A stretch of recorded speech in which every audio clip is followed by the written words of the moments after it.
Bonjour tout le monde, j'aimerais juste partager cette vidéo avec les nouveaux utilisateurs d'un appareil de Roku. Donc, comme vous voyez ici, vous avez l'accueil. Dans Accueil, vous avez les applications ou les chaînes que vous avez téléchargées et installées. Donc, après, il y a Rechercher. La recherche, c'est vraiment compliqué sur un appareil de Roku. Il y a deux façons de le faire. Vous avez cette option pour chercher uniquement les programmes. Mais il y a une autre, si vous allez dans chaîne de streaming, vous appuyez sur OK, il y a une autre option recherche des chaînes. C'est là où vous allez pouvoir chercher des chaînes avec soit le nom du programme télévisuel, le nom de la chaîne, le nom d'un pays, mais des fois c'est vraiment compliqué de faire la recherche. Il faut juste aller chercher dans les catégories. Donc c'est ça que je vais vous montrer maintenant. On va aller dans chaîne de streaming.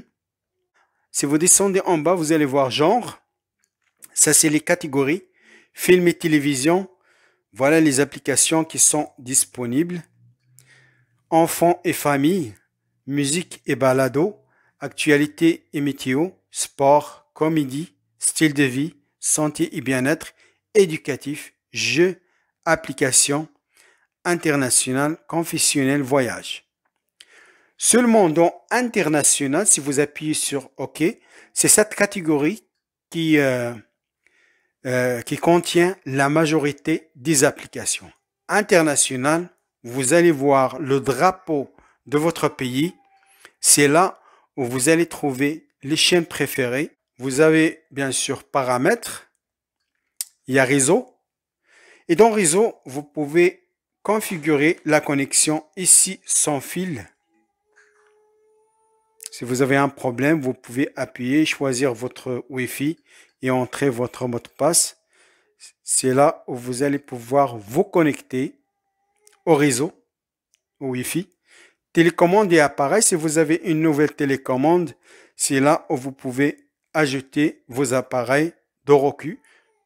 Il y a le thème, il y a le fond d'écran, il y a l'écran de veille, mise à jour du fond d'écran, etc. Je vais vous donner un exemple de fond d'écran. On va changer le fond d'écran. Je vais aller avec ça, par exemple. Obtenir, j'accepte. Obtenir un fond d'écran. Voilà, donc je vais définir comme fond d'écran. Et voilà, c'est fait. C'est ça, le nouveau fond d'écran. Donc je vais revenir aux paramètres. Restaurer le thème par défaut. Et voilà.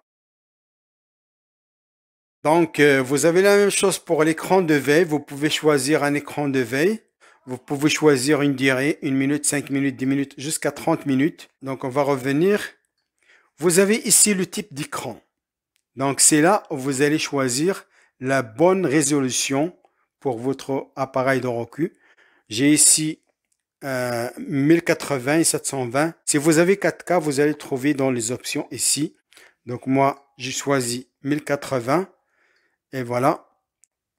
Les sous-titres, et si vous pouvez choisir la langue préférée des sous-titres, vous pouvez activer ou désactiver le mode sous-titres. Je ne l'utilise pas, donc je l'ai désactivé. Le style de texte, la couleur, etc., le fond de texte, etc., vous pouvez choisir une option. Vous avez ici l'écran d'accueil. C'est quoi les options que vous voulez ajouter à l'écran d'accueil? La prochaine option, c'est le mode de paiement. Si vous voulez ajouter une carte de crédit, vous pouvez le faire soit en ligne sur votre compte Roku sur un ordinateur, soit sur votre télé, vous pouvez ajouter votre carte de crédit. Apple AirPlay et HomeKit. Si jamais vous voulez partager l'écran de votre iPhone, de votre appareil Apple avec votre télé. Système. Dans le système, vous avez plusieurs options. Vous avez à propos les détails et le nom de votre appareil, l'heure pour ajuster l'heure, contrôler d'autres dispositifs, la langue pour changer la langue, duplication de l'écran. Si vous voulez partager l'écran de votre téléphone avec votre appareil Roku, la mise à jour du logiciel, redémarrer les systèmes. Redémarrer le système si jamais vous avez un problème avec votre télé, votre appareil. Vous pouvez appuyer sur redémarrer. Mode invité si vous voulez activer le mode invité. Le désactiver comme vous voulez. Paramètres système avancé. Vous pouvez réinitialiser votre télé ou votre appareil. Il faudra entrer le code qui a été généré automatiquement par votre télé. Ici, pour continuer la réinitialisation. Réinitialisation de la connexion réseau. Si jamais vous avez un problème avec le réseau, vous pouvez aller ici et appuyer sur réinitialiser la connexion. Ça va complètement vous déconnecter. Vous allez devoir revenir pour vous connecter au Wi-Fi. Voilà en général comment ça marche avec un appareil Roku. S'il vous plaît, abonnez-vous à la chaîne si vous avez des questions, des commentaires et à la prochaine.